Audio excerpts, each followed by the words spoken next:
All right? Yeah. Guys, can you hear me? Great, cool. So I'm Thamaraiselvam, Thangavel, a lead consultant at ThoughtWorks Singapore. So I'm genuinely thrilled to be here and excited to share my learnings and experience with you all today. ThoughtWorks, where I work, is a leading global technology consultancy. Every 6 months, we gather to discuss tools, technologies, frameworks, platforms, and programming languages that we use in a client project across the globe. And we combine them and we analyze and publish them as a technology radar. If you're passionate about keeping up the emerging technology and trends, wants to leverage them in your project, then I highly recommend you to check out ThoughtWorks Technology Radar. It's completely free. While ThoughtWorks Technology Radar covers a broader range of emerging trends and techniques, but today I'm here to talk about a specific problem many teams face, is upgrading Kubernetes. Kubernetes is the orchestrator of our digital dreams, right? It's designed for scale and resilience. But when it comes to upgrade, that's where the real adventure begins. OK, let's get a show of hands. How many of you used Kubernetes in your project? Wow, some. So many people. Looks like here we have a Kubernetes fans club. Huh? So how many of you have tried upgrade Kubernetes in your past project? OK, only few. That's fine. By the end, you will know that how to upgrade Kubernetes easily, maybe in the future, if you get an opportunity to do it. OK, so let me take you back. One of my earlier projects, we were actually managing a massive production Kubernetes clusters. We were having like 5 production clusters, 1 cluster per country like that. If you combine all of the 5 clusters, it will add up close to like 10 to 12,000 Kubernetes paths. It's massive. And we had to manually upgrade them. It was like a really pain, right? You can visualize this upgrade as a summary, like the multi-step manual commands. You have to copy, execute it, do a constant monitoring, late nights, and the kind of a stress that will question your own life choices. What the hell I'm doing here? Because the upgrade took like a weeks, right?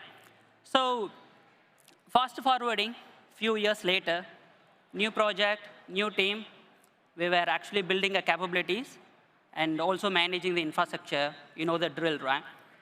One fine day, we received an email from cloud provider saying, your Kubernetes clusters are reaching end of life. You should upgrade it, otherwise we will, right? And panic mode engaged. We had to drop everything we were doing and focus on this upgrade. Because this is not like a small patch upgrade. This is, again, a multi-version upgrade for our entire production clusters. Since the team is completely new, and the cluster, it has been, actually, we inherited this cluster that has been running for ages. And we had to know what are the landmines are waiting for us. We started doing analysis for 2 weeks.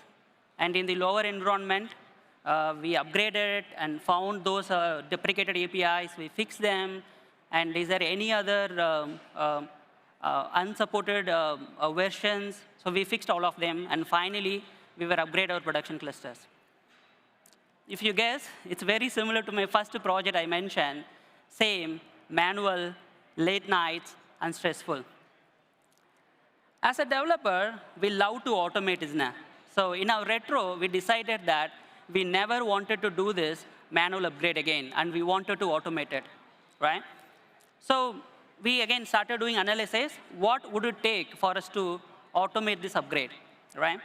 So we found 2 critical phases that we need to achieve to go to the, go to the phase where we can do the, automation for our Kubernetes clusters. Let's talk about the phase 1. The phase 1 is all about ensuring the reliability and availability. When we are looking at our cluster, we notice that we are not following at least the basic and the best practice of Kubernetes, and we wanted to fix them. In summary, the phase 1 you can understand it's like building a solid foundation where your paths can restart without any issues, right? But how did we achieve it? You might have heard a term called pits versus cattle. Sounds weird, isn't it? But it's very simple. Pits are unique. You name them, you care for them, you give them a special attention. Whereas a cattle, they're all same. In cloud, pets are like a server that requires a special attention, and cattle, you can just replace them, right? So when we analyze our parts, and some of our parts, we treat them as a pet. We care for them. We do not want to get that restarted. And like a lot of panic going on the particular set of parts. And we wanted to move away from that and convert all these pods like cattle. But how did we achieve that? Using proper basic and best practices for Kubernetes. It's not a rocket science, these are all basics. So the first one is using the persistent volumes. In some of our part, we noticed that we use either an empty directory or non-volumes to store long-term storage. So we wanted to avoid that. For any long-term storage, we wanted to go ahead with the persistent volumes. Persistent volume, you can think of it like a storage box where you arrange them properly, and whenever you want, you can go and get it back. Whereas an empty directory or non-volumes or just a paper bag, you use and throw it away. The second one, coming up with a proper deployment strategy. So this is like telling the Kubernetes that, hey, replace paths one by one, like during any rollouts or deployments. So Kubernetes will automatically bring up, change only one part with the newer version and see how that goes. If it goes good, then it replaces the remaining parts.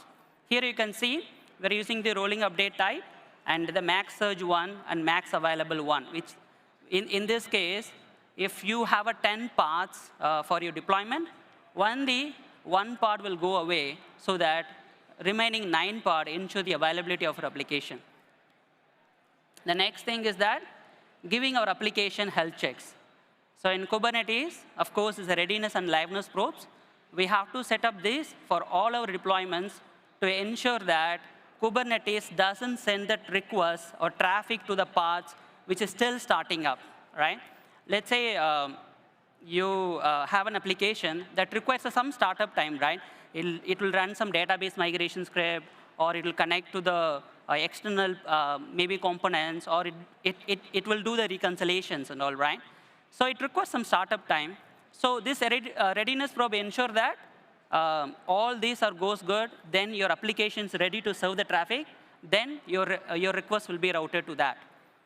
And next one is a liveness probe. This one we all aware of it, right? When something is not working, what we do? We just restart them, right?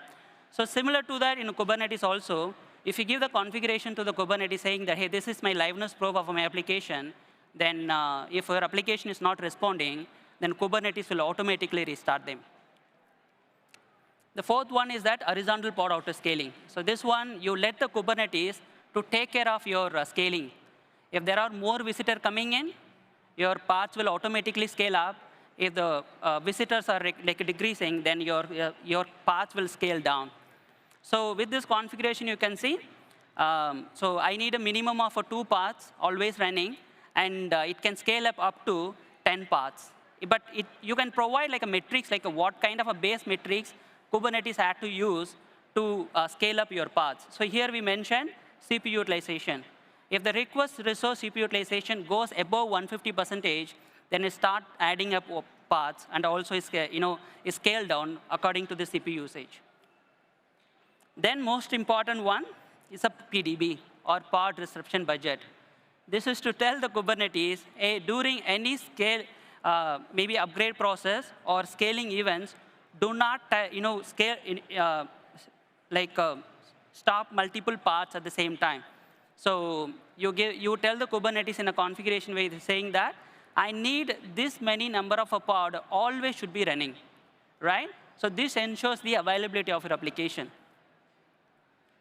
And finally, we have a graceful shutdown. This is a very, very crucial one, which is when Kubernetes tells a pod, hey, it's a time to go, then your pod should shut down nicely, right? But how do we do that? So when Kubernetes shuts down the a terminator pod, it sends a SIGTERM signal to your application. You just need to subscribe for that and wait for all your in-progress requests get finished. Then you close all the external connections such as a database, event hub, or a file handler and everything, so that you will not have any data loss, and also ensure that your applications shutdowns very smoothly. It's like saying goodbye in a proper way. So yeah, this is a snippet. We were using Node.js and the Express combo. Okay, now it's done with the phase one. Now our applications are like a resilient, so it can restart without any issues. Now we need to think about how how can we automate this Kubernetes upgrades, right?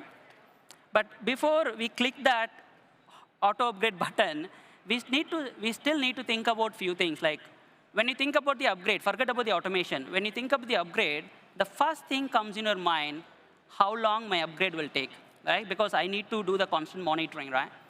So of course, it depends on your clusters and workloads, but you can speed up the process using the surge node counts. If you're on a cloud, there is a concept called surge node, where the cloud will bring up more nodes to speed up your upgrade process, right? But there is a one catch in that. You have to pay some extra dollars for the surge nodes that are coming up during the upgrade process. Then, request limits. So you also, you also have to ensure that you have a proper, reasonable request limit set for your applications, right? So let's say that in a pod requesting 4 CPU, right? Whereas your node size itself 4, and somehow in your current state, it could be working fine. But during the upgrade, pod will restart multiple times. It gets scheduled to the different nodes. And there could be a situation where this pod may not get a proper node to get scheduled, and it will go on a pending state. So just to ensure that you have a proper or reasonable request, resource request, and also, or otherwise you can have a proper like a node affinity or node selectors. The next one is that maintenance window. So you have to come up with a proper maintenance window where you maybe like the off-peak hours where the traffic is very less, and particularly when your ops teams are available, if something can go wrong, right, they can hop in immediately and resolve the issue. The next one is that monitoring and alerting. So these two are your eyes on the upgrade process. So let's say that in our case, we were using cloud-provided dashboards for monitoring. And alerting, it's up to you. You can come up with some alerting rules based on your needs. In our cases, I have a few examples, like if a pod is not in the running state, any pod is not in the running state for like 5 to 10 minutes, we will get an alert.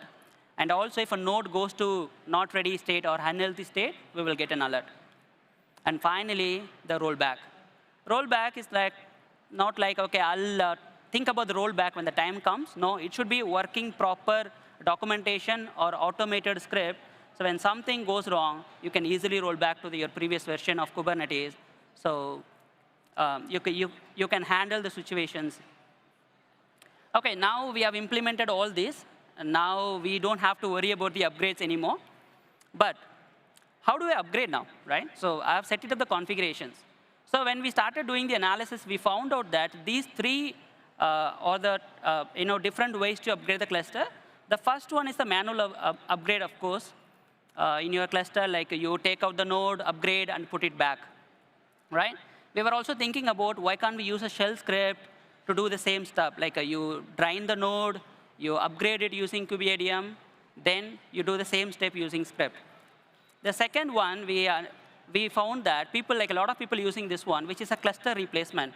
It's like a blue-green deployment, where they bring up the new cluster with the latest version, and they move smaller workloads to the new cluster to see how they behave. If they behave good, they move the remaining workloads also.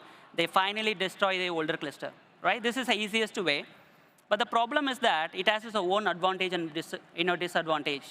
The advantage is that the rollback. In your new cluster, if something goes wrong, you can easily roll back or move your workloads to the older cluster, and you can fix the issue later. But the disadvantage is that it still requires some manual effort, right? And also, if you have a listeners in your cluster, that makes things a bit complex. For example, if you have Nginx ingress or something running in your cluster for listener, and this is an IP, whether you could be like whitelisted in the app gateway, or you might have added to your DNS entries and all, then it creates a bit of a complex. But if you have your listener outside your cluster, it makes things simpler. The final way is that automated upgrade provided by the cloud providers. So we are already using cloud. Why don't we use their tools, right? So cloud provider will check your cluster. They analyze it and check for is there any API deprecation. Then they'll let us know if there are any API deprecation. Otherwise, they'll go ahead and upgrade it, right? So it's like having someone to do the hard job, right? So we finally went ahead. We selected to go ahead with that automated features provided by the cloud providers. OK, so now we understood about the key considerations. We also decided that how are we going to upgrade our clusters. Now we need to think about like which version I'm going to upgrade, right? So for that, we need to understand Kubernetes release cycle. So Kubernetes, they released the first version 1.0 on 2015. It has been 10 years. The current version, the current latest version is 1.32, which means they never released a major version. It's all either a minor or a patch version. This is because the Kubernetes release team or community team, SIG, they are very nice. They do not want to dump a giant pile of features saying that, hey, this is a Kubernetes 2.0. No. They know that our developer lives are online, and they do not want to give any heart attacks, right? So instead of that, they are like a Santa, but 3 times a year. Every 4 months, they will give you a little tada updates. And every update, they comes with 14 months of support, 12 months active support, and 2 months of upgrade window, right? And along the way, they also do any bug fixes or security patches, right? They do it mostly, but there is no proper scheduling window for that. They mostly do it on monthly basis. OK, now we understand about the Kubernetes official release cycles. Right? So now I know that I'm going to upgrade to the minor version or a patch version. But in what frequency I'll do the upgrade? I cannot update immediately whenever the new version coming into my production, right? Because it could be having some bugs and all. So that's why on top of this official release cycle, the cloud provider providing something called release channels. So this is a bell curve of the release channels. We can quickly go through that. In the left most, you can see that the innovators. You can consider this as a lanes on the highways. So the left-hand side, people goes very fast. The right-hand side, people go very slow. The first one, innovators. I've never seen such people on the production. Maybe you call them as a super testers. Whenever the new release is coming, and it could be a beta or alpha, they always are on the latest version. The second one, early adopters. They were pointing to the, it's called something called rapid channel. So whenever the stable versions or GA version is available, these people get updated automatically. This is good for maybe your lower environment, maybe not for your production. The third one is a regular channel or a patch channel, where these kind of people like, I want to test out the new features, but I do not want to be the first one, right? So when the new version become a general availability, like a GA, so you wait for 2-3 months to get the upgrade and upgrade your clusters. And the fourth one is a majority. That's where a lot of people like us fall into this group, where we subscribe to the stable channel. But what is a stable channel? I'll talk about in the next slide. And finally, the late majority, the two project I mentioned about, this is where we shouldn't be. Right? So, so the previous one was like a very high level about the release channel across the cloud. But this one is specific to Azure, because we were in the Azure. So you can think of it like a current, they do have a different channels, but I have mentioned only 3, which is most important one: rapid, patch, and stable. Let's give it a scenario. My current version of Kubernetes cluster is 1.30.0. And the available version for upgrade, there are 3 versions: 1.30, 1.31, and 1.32. This is because Kubernetes, they do releases every 4 months, but they provide that 14 months of maintenance window, right? So every time they releases a new feature or bug fixes, they'll do it on the all 3 latest versions. So when you go for a different channels, you will get updated to different versions. So rapid will always take you to the latest version, but they won't allow you to the multiple jumps at once. Any cloud provider or even a KubeADM tool, they will ask you to update 1 version at a time so that they can easily check this API deprecation or any issues, right? So if you go on a rapid channel, you will get updated to 31.6. And the same, after this upgrade, you will get updated to the 32.6, which is the latest version. And the patch version is easy, no drama. You will always get the, whatever the minor version you're using, you will get the latest patch version on that. And finally, stable version. Stable version, nothing but whatever the current latest version you have, right, minus one version. So that's what the stable means. So in this version, my latest one is 32.6.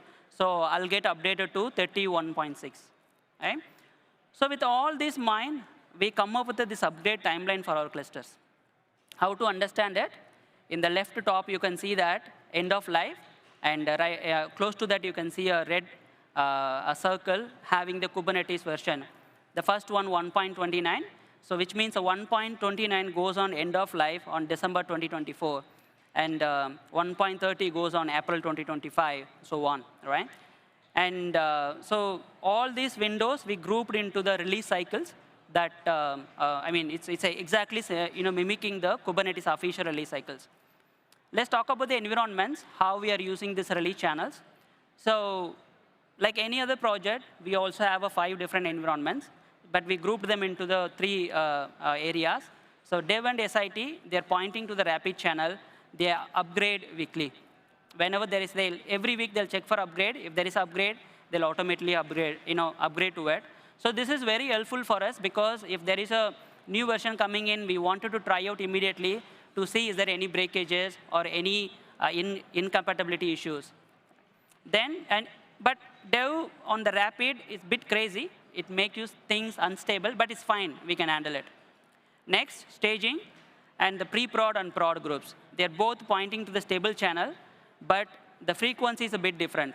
Staging, they upgrade every 2 months once, and production upgrade every 4 months once, because you have the 2 months gap. If you found anything on the staging, you have a 2 months gap to fix it on the production. And also, even if something miss out can happen, right? You might miss out something on staging also. So that's why we have a pre-prod also in the final group. So before the production, we actually upgrade the pre-prod and run our automation test and everything to ensure that all good. Then we finally upgrade the production. OK, so now we've completely automated our clusters. Let's talk about the benefits of it, right? The first one, of course, is saves time. Earlier, we were doing like all the manual stuff and constant monitoring and stressful nights, right? We don't need that anymore. So the automation can save your valuable engineering time so that your DevOps team can focus on the important things such as maybe the innovations or building the new features or even maybe perfecting the existing product rather than spending time on the repetitive manual task. Then the automation ensures that you're always on the latest version. So it reduces the exposure, vulnerability exposure to your clusters, and also helps you to meet your compliance requirements because you're following Kubernetes release cycles. And then reliability. So humans make mistakes, right? They might forget a step, or they misconfigure something, or they might be having a bad day. So automation minimizes a manual effort. Okay, automation minimizes a manual effort and provide the proper standardization across all the clusters for the upgrade. And finally, predictable scheduling. So this ensures that you have a specific timeline when you can control when you wanted to do the upgrade and all. Let's talk about the trade-offs as well quickly. So nothing comes with a trade-off, right? So the first one is the control. So automation provides efficiency, but it's also, it means you need to lose some controls. You may have to ask this question, how much control you want to give up to get the faster and smoother upgrades. The second one, automation upgrades your cluster very faster, but you wanted to ensure that if it is getting upgraded very faster, which means it's less stable, and there might be some unforeseen issues could affect your production. And finally, the age-old questions. Setting up the automation requires a little bit of effort and time, but it's like seeding a plant. Eventually, you will have a beautiful trees bearing delicious fruits. All right, so we talked about Kubernetes automations, and everything comes with a trade-off, but ensure that make your applications reliable and improve the availability of it, and plan for the upgrade window based on your requirements. Trust me, your future self will thank you. Thanks for joining today.